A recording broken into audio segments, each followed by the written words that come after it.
tu vas partir en eau.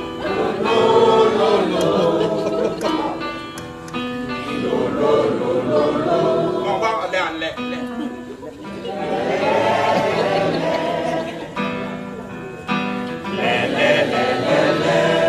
Et tu vas partir en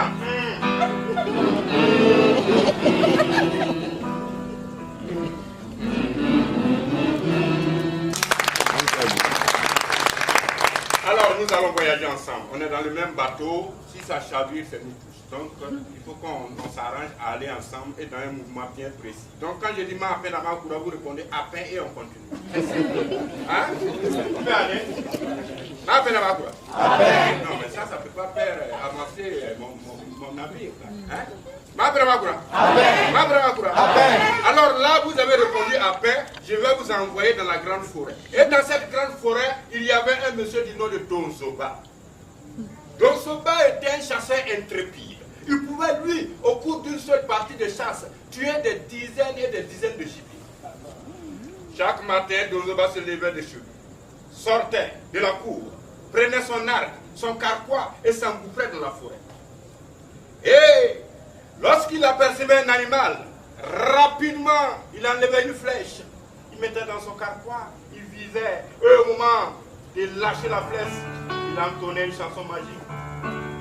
Wara Congo, Wara Congo, Wara Congo, Wara Congo, Wara Congo, Wara Congo, Wara Congo, Wara Congo, Jamasabaye Wara Congo, Wara, Kambenebaye Wara Congo, Wara Congo, Nyenye Congo, Nyenye Congo, Sao, Kamama Sao, Saïboulaye. Et la flèche partait et tuait l'animal sur le champ.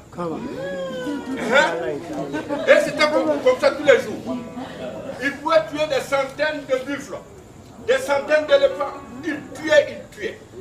Mais comme mon ancêtre Gwentia Lombado Tabaye dit les jours suivent, il ne parle pas le même langage. Une année, la sécheresse arrive. Il n'y avait plus rien à manger ni à boire. Lonyane, Lonyane.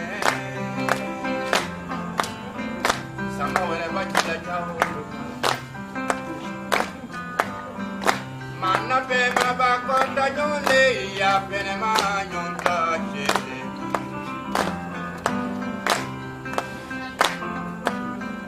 Ah, Lonyane. Alors c'est l'histoire de cette belle orpheline du nom de Lonyane qui a poussé son premier cri de bébé le jour même où sa mère rendait son dernier souffle à la vie. Alors depuis ce jour, quand Taba, son père, avait juré sur tous les toits d'être au petit soin pour sa fille, de subvenir à tous ses besoins et même à ses moindres caprices, pourvu qu'elle soit heureuse. Alors, à l'âge de 14 ans, Lonyane attirait déjà les regards par sa grande beauté. Elle était belle. Ah! C'était une très belle fille élancée, avec une stature entière, la coupe rebondie, le pouce strié, la peau ocre diamantée, qui avait la force. Elle était belle, hein? Et elle le savait. Et il est très dangereux quand une personne sait qu'elle est belle.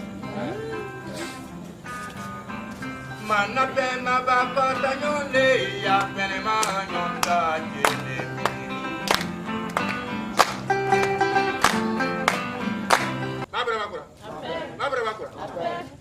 Alors avant de partir, l'éléphant dit, je vais te laisser juste un petit signe pour que tu montres à ce misérable volaille là que c'est moi seulement l'éléphant le plus gros de la forêt qui suis passé par là.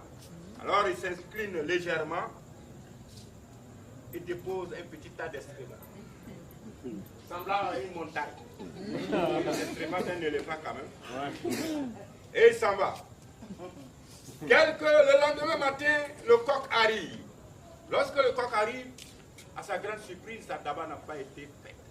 Alors le coq rentre dans une colère terrible. Coq, comment ça? Coq, comment ça? Et c'est d'ailleurs depuis ce temps que les coqs font ce genre de... il n'y avait plus de place pour le dialogue, le combat était devenu inévitable. Alors on a choisi un lieu et un jour pour le combat. Mais avant d'aller au combat, nous allons revisiter les deux armées. L'armée des animaux à quatre pattes. Nous avons Graouragra le lion, Waraba la panthère, Siri le buffle, Sama l'éléphant, le chef d'état-major des forces maritimes, Bamba le caïman, le chef d'état-major des forces rampantes, Miyamba le python, jusqu'au chef d'état-major des forces souterraines, qui n'était autre que ce qu'en est le ver de terre.